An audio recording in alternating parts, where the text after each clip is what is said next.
1915 से 1919 तक के कांग्रेस अधिवेशन में देश में हिंदू मुस्लिम एकता के जरिए एक बड़े आंदोलन की पृष्ठभूमि तैयार करने में महत्वपूर्ण भूमिका निभाई। आज से ठीक 100 साल पहले आज ही की तरह विकट समय था। महंगाई चरम पर थी। जनता पर अनावश्यक टैक्स का बोझ लाद दिया गया था। महामारी से हजारों लोगों की जानें चली गई थी। अहंकारी ब्रिटिश हुकूमत रॉलेट कानून जैसे हथकंडों से देश की आवाज दबा रही थी। 1919 के मॉन्टेगू चेम्सफोर्ड जैसे सुधारों के नाम पर मताधिकार सीमित कर दिया गया। प्रांतों की शक्तियां कम कर दी गईं। कुल मिलाकर ब्रिटिश हुकूमत का मकसद जनता का शोषण करना था।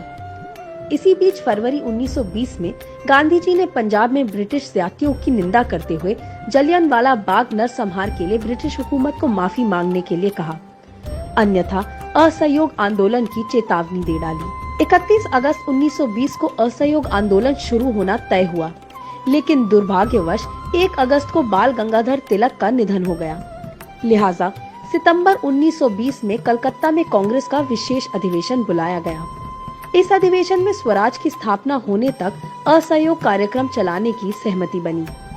कांग्रेस के इसी विशेष अधिवेशन में विदेशी वस्तुओं के बहिष्कार, खादी का प्रयोग, चरखा कातना, सरकारी शिक्षण संस्थाओं, विधान परिषदों, न्यायालयों का बहिष्कार और पंचायतों के माध्यम से न्याय का निर्णय हुआ।